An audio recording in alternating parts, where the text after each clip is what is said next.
Hello, welcome, dear friends, to another talk. Tonight's talk is on Dharma, the subject of Dharma. What is Dharma? Hare Krishna. Well, Dharma means many things to many people, of course. If you ask a Buddhist, what is Dharma, you get one reply. If you ask a yoga teacher, what is Dharma, you get another reply.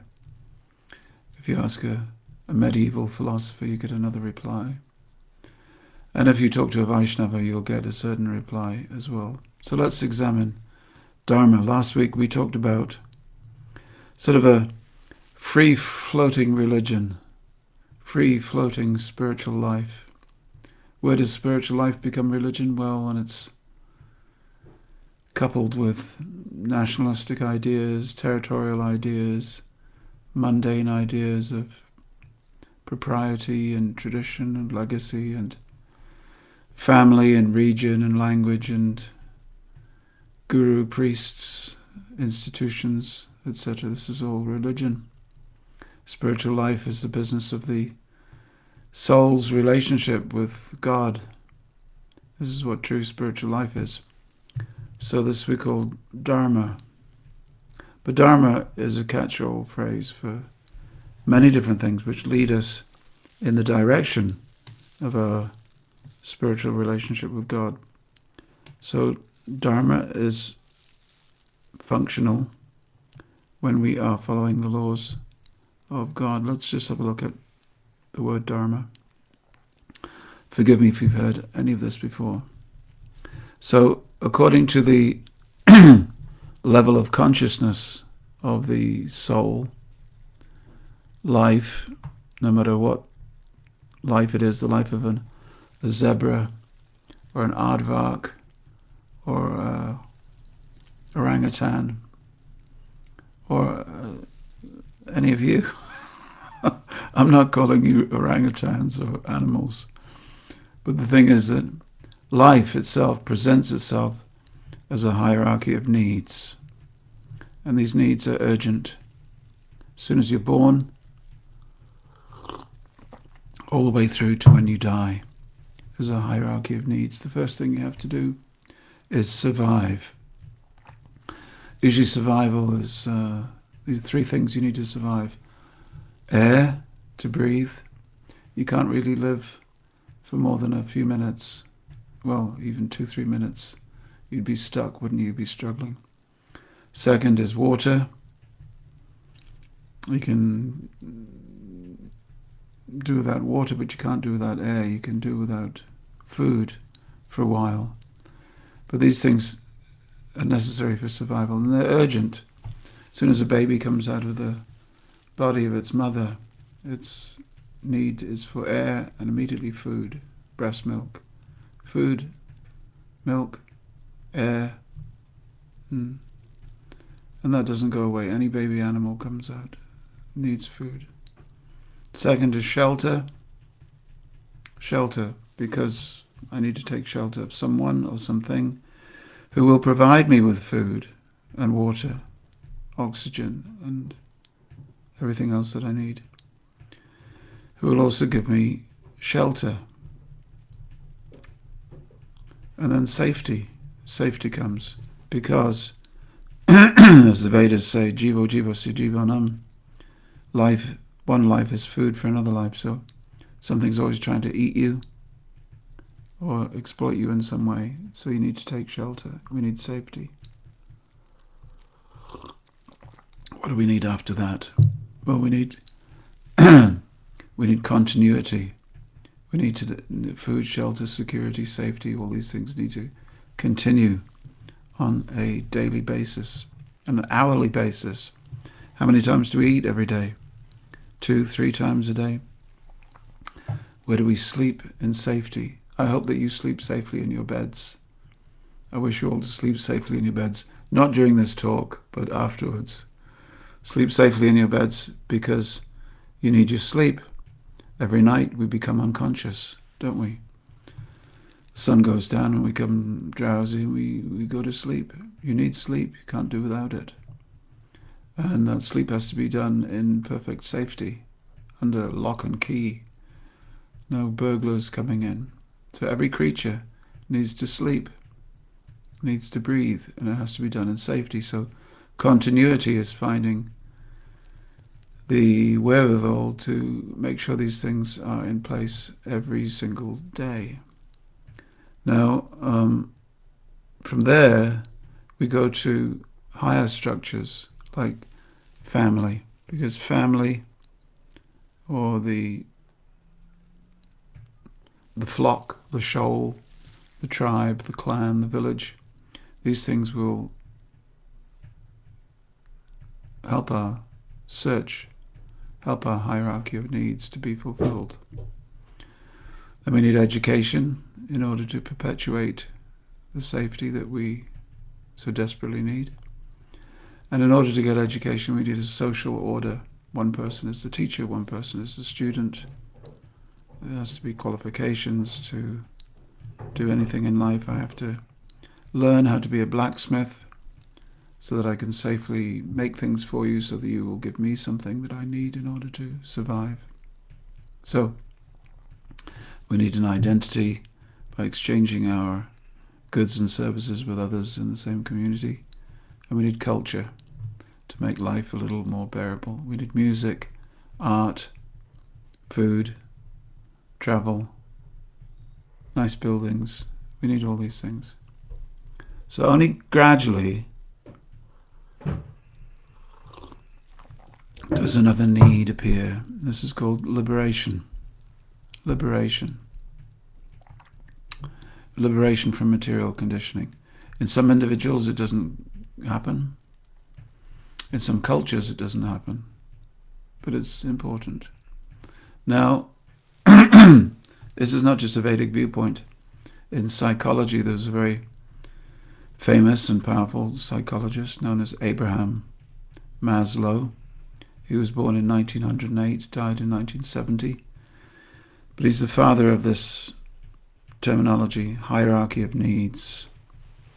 And this is a sort of partial reflection of what we've been discussing. And he put physiological survival first, then followed by security. It was he conceived of a pyramid of needs. So at the bottom is your physiological survival. If you die, then nothing else is important, is it? You know, that's it, you're scuppered, the end of life. So the most important need is to survive, followed by security, to make sure that the things that help you to survive are still there tomorrow when you wake up. Belonging to a group that will help you do that. Esteem within the group, so you won't be kicked out of the group. And finally, something he called self-actualization, to be the best that you can be, or to be that which will give certain vitality to you and to others. So he was happy with that for about 20 or 30 years. He said that that his framework recognized that higher consciousness emerges gradually from lower conditions. If you're just interested in surviving, it's a pretty low-level consciousness. If you're interested in culture and sport and the arts, music, fine cuisine, it means you've pretty much sorted out your security and survival requirements. So higher consciousness comes after lower consciousness has been manifested and all the needs have been satisfied. But later in life, he had been studying individuals who said that they had undergone mystical experiences, which he called peak experiences. And everybody talked of a mystic experience, which I'm sure most of you have had. In order to come onto this talk regularly, you would have had these experiences in your life where you seem to be part of something much greater than yourself. Now this is so real for people that it's a psychological experience if you interpret it that way.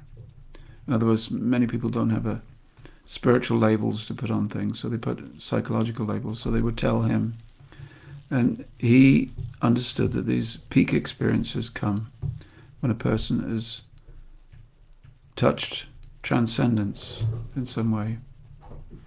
And he described that as going beyond the egoic self, going beyond selfish pursuit, whereas selfishness is all about fulfilling all the other needs that he talked about.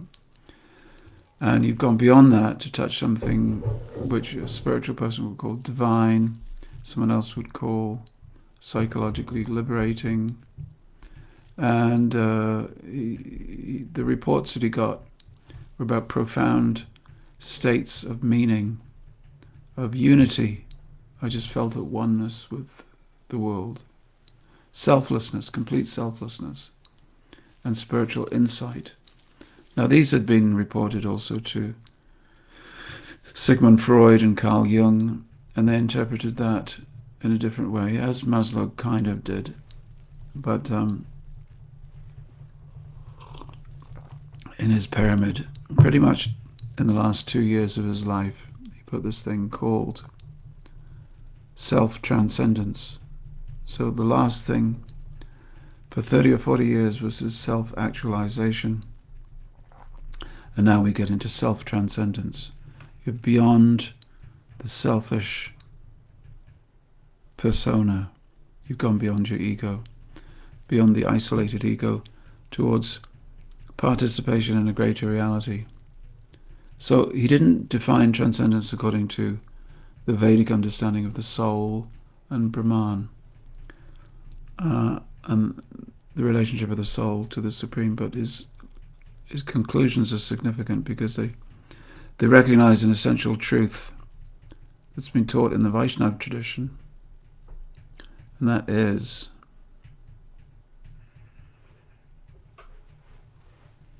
let me just adjust something here. That's good.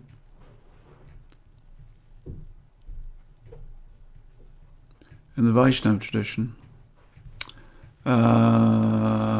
that we have to get human fulfillment. It can be achieved not by satisfying the mind and senses, but rising beyond bodily identification.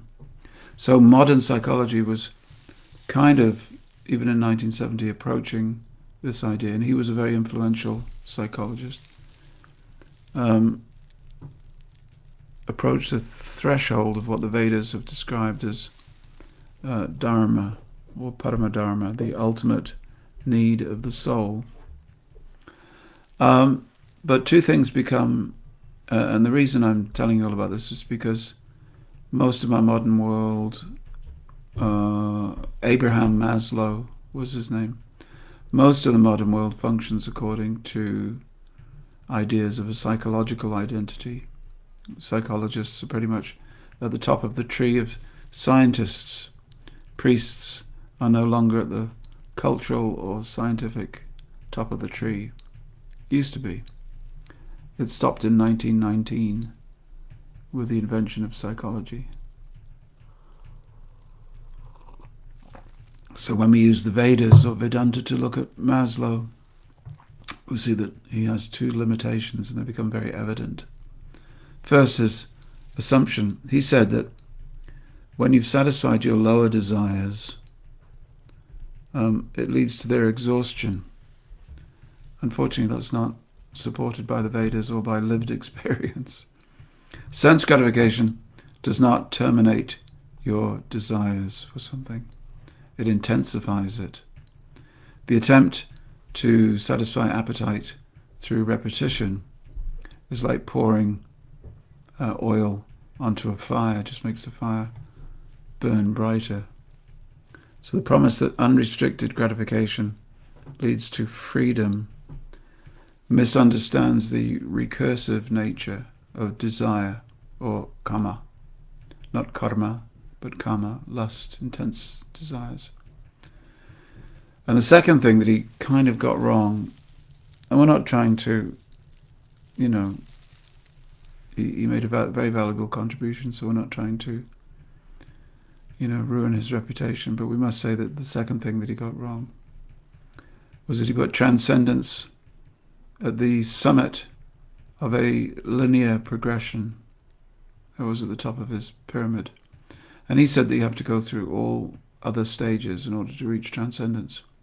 as though it was the final achievement only after all your material needs are satisfied. But in practice, unchecked material desire destabilizes the very conditions required for orderly human life. And if you think about it, the idea that we can gratify our senses repeatedly and that will sort of extinguish our desires has led to what we now have, an environmental disaster.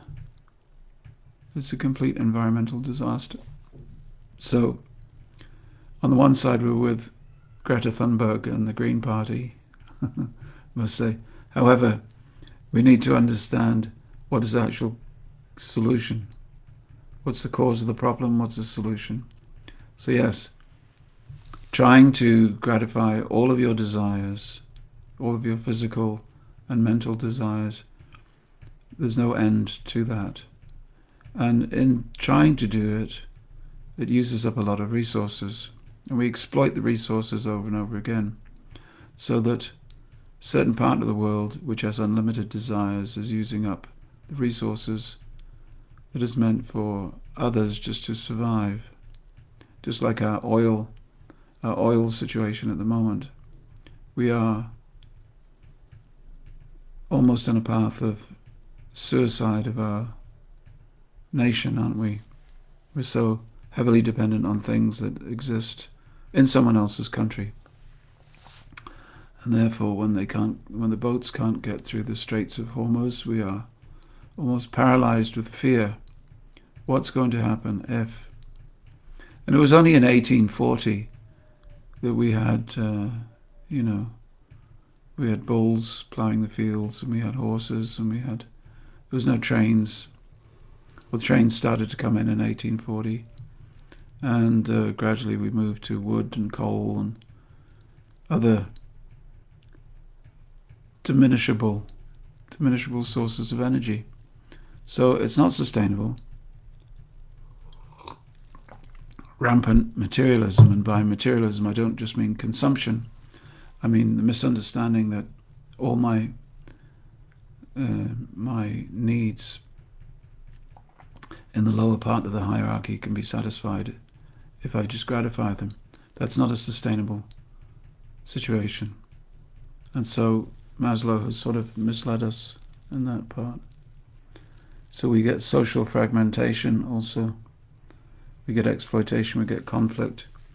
Look at the conflicts that are taking place in Africa very soon. It's always about a commodity, isn't it? There's always some commodity. In my grandfather's time it was diamonds and gold. Now it's oil, and the future is going to be cobalt or lithium or rare earths. There's always some scarcity that we need to just secure our essential survival, and yet there are simpler means of doing that. So ultimately all these things lead to spiritual exhaustion. I'm not talking about here a spiritual practitioner like you or I, but just ordinary people who should be getting a spiritual life, because the spiritual life will offset your tendency to need regular and repeated injections of sense gratification. So a civilization that's structured purely around gratification, it can't sustain itself because it ignores the constitutional nature of the living being. And psychologically, we are spiritual by nature, and we're looking for spiritual enjoyment. So Vaishnava philosophy makes a different sort of ontological claim than Maslow or people like him. The human being is not merely a biological organism that occasionally experiences meaning, but a spiritual being temporarily functioning through a biological instrument. The self, the real self, is not produced by matter. Consciousness is not produced by matter. Matter is a field through which consciousness expresses itself. Transcendence is not a luxury a late stage luxury of developed human societies that have sorted out all their survival needs, then you can get onto spirituality. In other words, they're so worried about being killed by a leopard, of course they can't think about transcendence. No. Spirituality is something that is very fundamental. It's the soul's original orientation. So whereas Abraham Maslow put it at the top of the tree, something to achieve either later in life or later on in a culture's development, actually it comes first. And if you put it first, the other needs will be satisfied much easier. So the Ishopanishad, now let's get back to the Upanishads now. The Ishopanishad says that the living being is complete only when it's situated in relationship to its source. Without that connection, even material abundance turns into deficiency. Many times I've given you the fish out of water analogy. Fish swimming in the water, happy, occasionally jumps, catches some insect, falls back into the water. One day he jumped onto the land, and nothing on the land could satisfy him. He just wanted to go back to the water. Similarly, the soul is like that. We are spiritual by nature. We're hankering for the spiritual river. We want to be part of that. So the fish doesn't aspire to water as an abstract ideal. It desperately needs it. It's its natural element. So in the same way, the soul experiences material life as partial, restless, and incomplete. Not because material conditions are defective, but because they're not its proper environment. And that's the heart of any spiritual tradition. You go to the Bible, you'll also see that. You'll see that my Lord, just as the deer is the thirsty deer pines for the water, so may my soul aspire for you. So Bhaktivinoda Thakur, the Victorian Vaishnava, he develops this insight in his novel called Jaiva Dharma, the Dharma of the Jiva, Jaiva Dharma. It's a beautiful book. And he uses the metaphor of water and ice. The soul, in its pure state, is compared to flowing water, which is natural, fluid, transparent, and life-giving. And conditioned existence, where we think that we are the body and the mind, is compared to ice, water, temporarily frozen into unnatural state, an unnatural rigidity through contact with material energy. Ice is not different from water in essence, but it's in a constrained and distorted condition. Similarly, the conditioned soul has not lost its spiritual nature, but has become temporarily hardened by false identification with matter. And the process of spiritual life is not artificially imposing something foreign upon the self, but the gradual warming of consciousness through the process of sadhana bhakti, devotion, and divine remembrance, until the frozen identity melts and the soul returns to its natural condition of loving service to the divine. Who could argue with that? At the same time, and I must say this is very important, at the same time, the Vaishnava tradition does not reject the legitimacy of bodily and social needs. The body requires maintenance, requires food, water, shelter, regulation, social belonging. We need belonging so much. We can see in our fractured society, people live atomized lives. How many? What's the population of this country? There's something like 14 million homes plus, where only one person lives. We live people in other cultures, they can't even understand how anyone can survive like that. But I guess that's why there's 7 million dogs, 8 million cats, and everybody's got a TV. We need belonging. And we need interaction. These are very important, psychologically and spiritually, of course. We need affection. How can you survive without affection? You may be able to survive without food, but you can't survive without affection. It's a fact. And protection. So these aren't illusions, they're the real requirements of life. So the issue is not whether you get them or not. The issue is how they're integrated into a life of spiritual progression. And the idea is that, based on our previous talks, if you do something simply for your gratification or for your own survival, that leads to karma. What we're interested in is Dharma, in which even selfish acts can be dovetailed, so to speak, for a higher purpose. So let's go to the meaning of Dharma. I hope you're okay. We won't be too long tonight. The Sanskrit root, dra, and there's about 2,000 roots in Sanskrit language, dra, and a lot of words come from the roots or dhatus. Dra means to sustain, and that's where the word Dharma comes from. So Dharma is something that sustains you, something that holds you together. Dharma therefore denotes that which sustains the integrity, order, and developmental direction of a thing. So the Dharma of a flame is heat and light. That's the Dharma of a flame. Without heat, it's not a flame. Without light, it's not a flame. So the heat and the light are the Dharma. That's what it provides. It's what it's made of. That sustains it. See? That's the idea. If you don't have the Dharma of a flame, it ceases to function as a flame. So every entity has an intrinsic mode of expression that maintains its identity and coherence.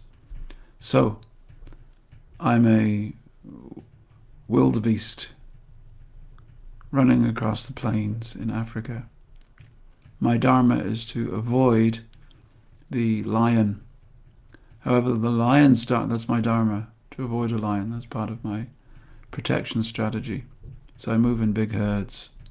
That helps me, and I've got 2 horns. However, now I'm a lion. My Dharma is to kill the wildebeest. That's my Dharma, that's how I survive.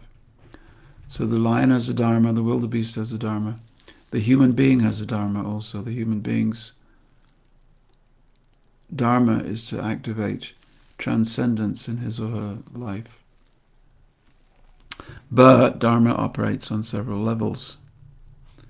The level that we've just discussed, and level which is interesting for most of us as practitioners of Bhakti, is Sanatan Dharma. Sanatan Dharma means the eternal. Sanatan means eternal. The eternal function of the inner self, the soul. And there's another Dharma called Swadharma.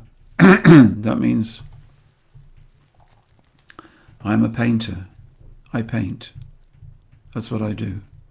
Just like a lion kills wildebeest and a wildebeest runs away from the lion, my Dharma is that I see a canvas and I fill it with paint according to my creativity. Or I'm a plumber. That's what I do. That's my Swadharma. It's not my eternal identity. It's what I do every day in order to maintain my food and survival. And the other one is Sadharana Dharma, universal ethical principles such as truthfulness, compassion, self-control, self-restraint. These things are the golden rules, you could call them.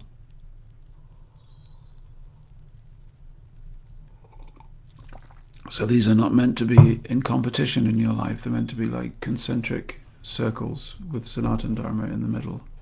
This is what we are. We are a series of concentric circles of Dharma, each taking us upwards.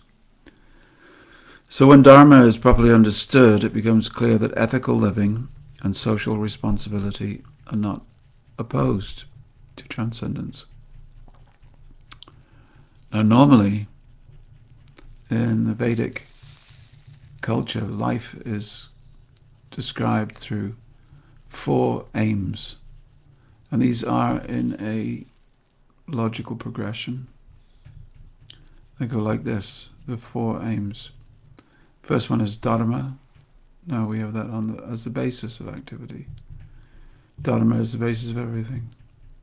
Because Dharma also is an underlying handbook, if you like, of how to live life in order to get your needs met, so that everybody works together in harmony to get your needs best met in a simple way, so that you can save time, you can get on with the next business, which is the ultimate business. You see, so unless there's Dharma at the beginning, I will either beat you over the head in order to get the food that I need, or you will beat me over the head to get the food that I need. And then human beings are no better than the wildebeest and the lion. If we're to be any better, we have to work together in order to get our needs met in the best possible, least competitive way. This is Dharma. So there's rules for how we can get on. Then there's Artha. Artha means to get that which is valuable. So Dharma helps you get which is valuable, Artha. And Artha helps you get Kama. And let's go through the qualifications here. Dharma, regulated living. Definition here is regulated living aligned with the cosmic and moral order. Artha, acquisition of resources and stability. Stability we want in society, or the village, or the town, or the street, neighborhood. Kama is that word again, desire. But it also means fulfillment of that desire in enjoyment and aesthetic fulfillment. But finally, because all of that becomes tedious at a certain point, there must be a mechanism, a procedure for breaking free from the demands of those things. And that is called moksha, liberation from bondage to material identification. So ordinarily these are approached sequentially.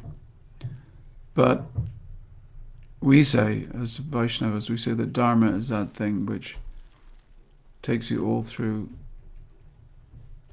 way through that progression.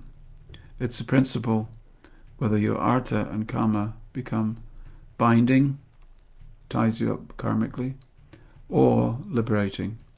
So there is mundane Dharma and there is transcendent Dharma. Transcendent Dharma will not see you as a person who is hungry or thirsty or lacking in society or lacking in clothing or shelter or food or anything like that, lacking in affection. No. By practicing Sanatana Dharma in contrast to merely Swadharma, and it's all explained in the notes, one will attain everything along the way. So that's why Bhagavad Gita reframes Dharma not just as your rigid social duty, but actions performed without selfish attachment offered to the Supreme. And these actions don't bind us, but they liberate us. So Sanatana Dharma is also known as Paramadharma. Although Paramadharma is an exclusive aspect of Sanatana Dharma. Sanatana Dharma is the soul's activity, but it may be satisfied in different directions. You can be spiritual without being a devotee of Krishna. And we're interested in Bhakti, pure devotional service of Paramadharma. Parama means the highest, Dharma we're discussing. Paramadharma means the absence of selfish calculation, but a direct orientation towards the Supreme Person, Krishna. Spontaneous loving service towards Krishna rather than doing something as an obligation. And it also means that we have freedom from karmic reaction as a result of doing things for Krishna, and that the soul's original identity is restored. So ordinary Dharma regulates life, but Paramadharma transforms it completely. So in this state, Artha, Kama and Moksha are not rejected but naturally harmonized. So you get resources without exploitation, enjoyment becomes non-binding, non-karmic, and liberation is not seen as a separate achievement but becomes a byproduct of love. So in the Vaishnava tradition and in the books of Srila Prabhupada, Parama Dharma is also described by several related expressions. You will see Sanatana Dharma, as we've discussed, Bhagavat Dharma, life centered on loving devotion to Bhagavan, Paramarthika Dharma, the Dharma connected with ultimate spiritual reality, rather than temporary worldly conventions. Then Lord Chaitanya Mahaprabhu further revealed that beyond the traditional four aims of life, Dharma, Artha, Kama, Moksha, there's another fifth and supreme goal known as prema, or divine love of Krishna. So because it's a purushartha, or highly desirable thing to achieve in life, and because it's a fifth thing in addition to the four that we previously discussed, it's known as panchama. Panchama means the fifth. Panchama purushartha. So the highest dharma is not just moral order or liberation from suffering even, but awakening the soul's eternal loving relationship with Krishna. So, in conclusion, to live Dharma is therefore not merely to behave correctly, but to reorganize your perception of the world completely. As consciousness becomes more aligned with its spiritual identity, the compulsion to extract meaning from matter diminishes. That doesn't say that your needs disappear. It's still there, but you can satisfy them simply. If you like, they don't become, they're no longer your masters. Your needs are no longer your masters, but rather your servants. They're auxiliary rather than essential. And material consumption decreases. You actually need less. That's why it is possible for the life of a Vaishnava to require less. I won't say less food, but it's also possible. No less water or less oxygen, but less material goods, less variety of material goods.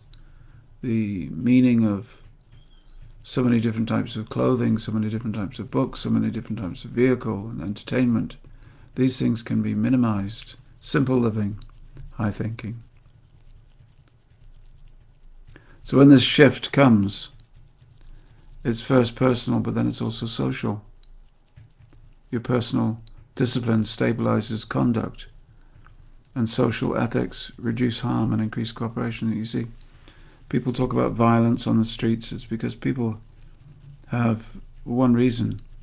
They're having their material desires fanned by others, that I must achieve this, and I don't have enough money to achieve it. That breeds frustration, anger, and then violence.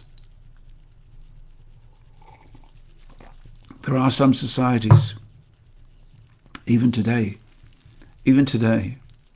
where there's much less street crime than we have in this country. Much, much less than in America. Japan, for instance, if you go there, much less street crime. A friend of mine was in Japan, and he left a bag containing all his money in a telephone box.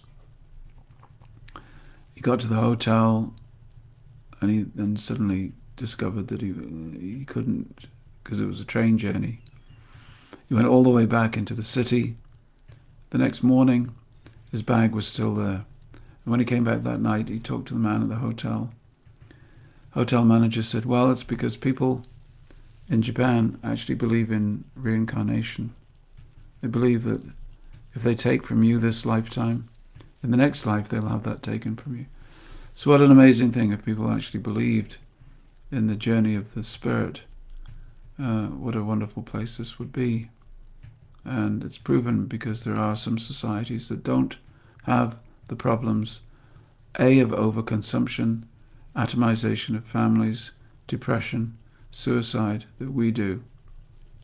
And there's some societies where the crime is minimized. Of course, in Japan, high suicide rate. We've also got to factor that in. So they're not doing everything right.